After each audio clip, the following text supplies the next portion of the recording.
إلهي أنت ربي ذو الجلال والإكرام يا إلهي فاعف عني بسم اللہ الرحمن الرحیم. محترم دوستوں،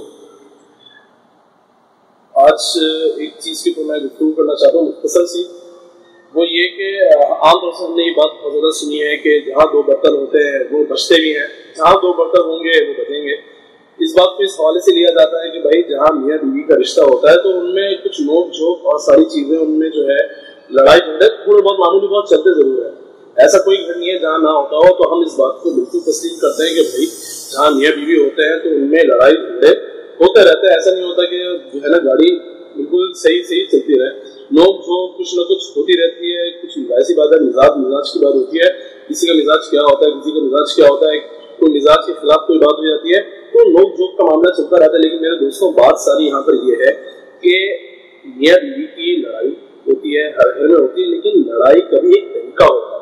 لڑائی بھی ایک طریقے سے کی جاتی ہے. اگر آپ کے درمیان گفتگو میں آپ جناب کا رویہ نہیں ہے اور لڑائی کے اندر ہم جو ہے وہ حد سے تجاوز کر جاتے ہیں تو میرے محترم دوستوں اور پھر معاملہ غالب گلوچ سے ٹوٹ پڑاتا کرتے ہیں تو اس بات کو یاد رکھیے گا، اس کا اثر بہت زیادہ آپ کے بچوں کو پڑتا ہے. پھر ہم بعد میں آگے جو شکایت کرتے ہیں نا ہمارے بچے بدتمیز ہو گئے، ہمارے بچے بہت ہاتھ سے نکلے جا رہے ہیں، بدتمیز ہوتے جا رہے ہیں، تو اس کی ایک بنیادی وجہ یہ ہوتی ہے کہ ہمارے گھروں کے اندر جو میاں بیوی کی لڑائیاں ہوتی ہیں اور کچھ نوک جھوک ہوتی ہے وہ نوک جھوک کی حد تک نہیں رہتی. وہ لڑائیاں بڑی خطرناک قسم کی ہوتی ہے جس کے اندر جو ہے وہ تو تڑا تک بات آ جاتی ہے. اور پھر ایک ہوتا ہے کہ معاملہ کبھی کبھار نوک جھوک ہوتی ہے میاں بیوی کے درمیان، کبھی کبھار نوک جھوک چلتی ہے. لیکن یہ آئے دن کی لڑائیاں اس کی وجہ سے بچے پہ بہت زیادہ اثر پڑتا ہے. پھر جب بچہ جو چیز دیکھتے ہوئے گروتھ کر رہا ہے بڑا ہو رہا ہے دیکھتے ہوئے تو اس کے اندر پھر مزاج کے اندر وہی چیزیں آتی ہیں. پھر وہ آگے جا کے بدتمیز ہوتا ہے، چیختا ہے، چلاتا ہے.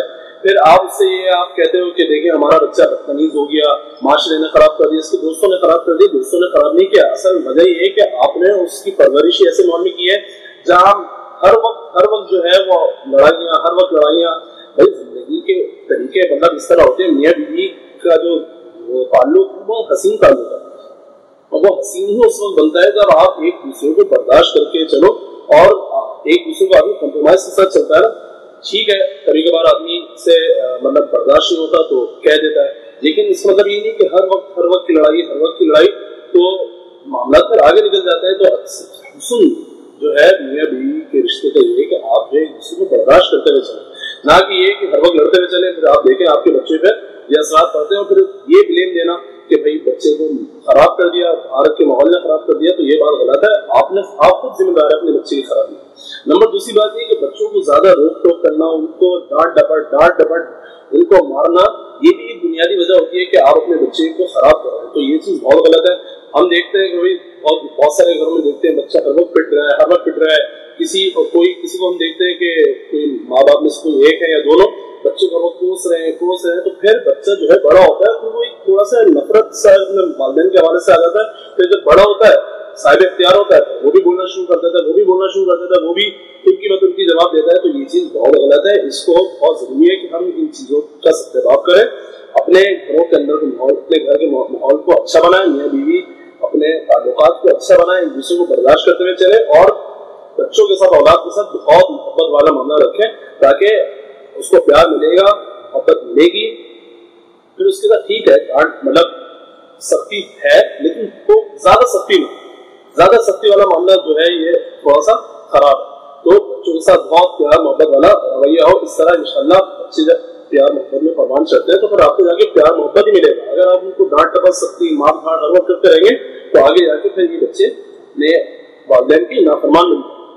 اللہ تعالیٰ ہمیں صحیح سمجھ بوجھ عطا فرمائے. اللہ تعالیٰ ہمیں نیک صالح اولاد سے نوازے اور جن کی اولاد نافرمان ہے اللہ تعالیٰ ان کی اولادوں کو فرمانبردار بنائے. ولا تتركني يا إلهي أنت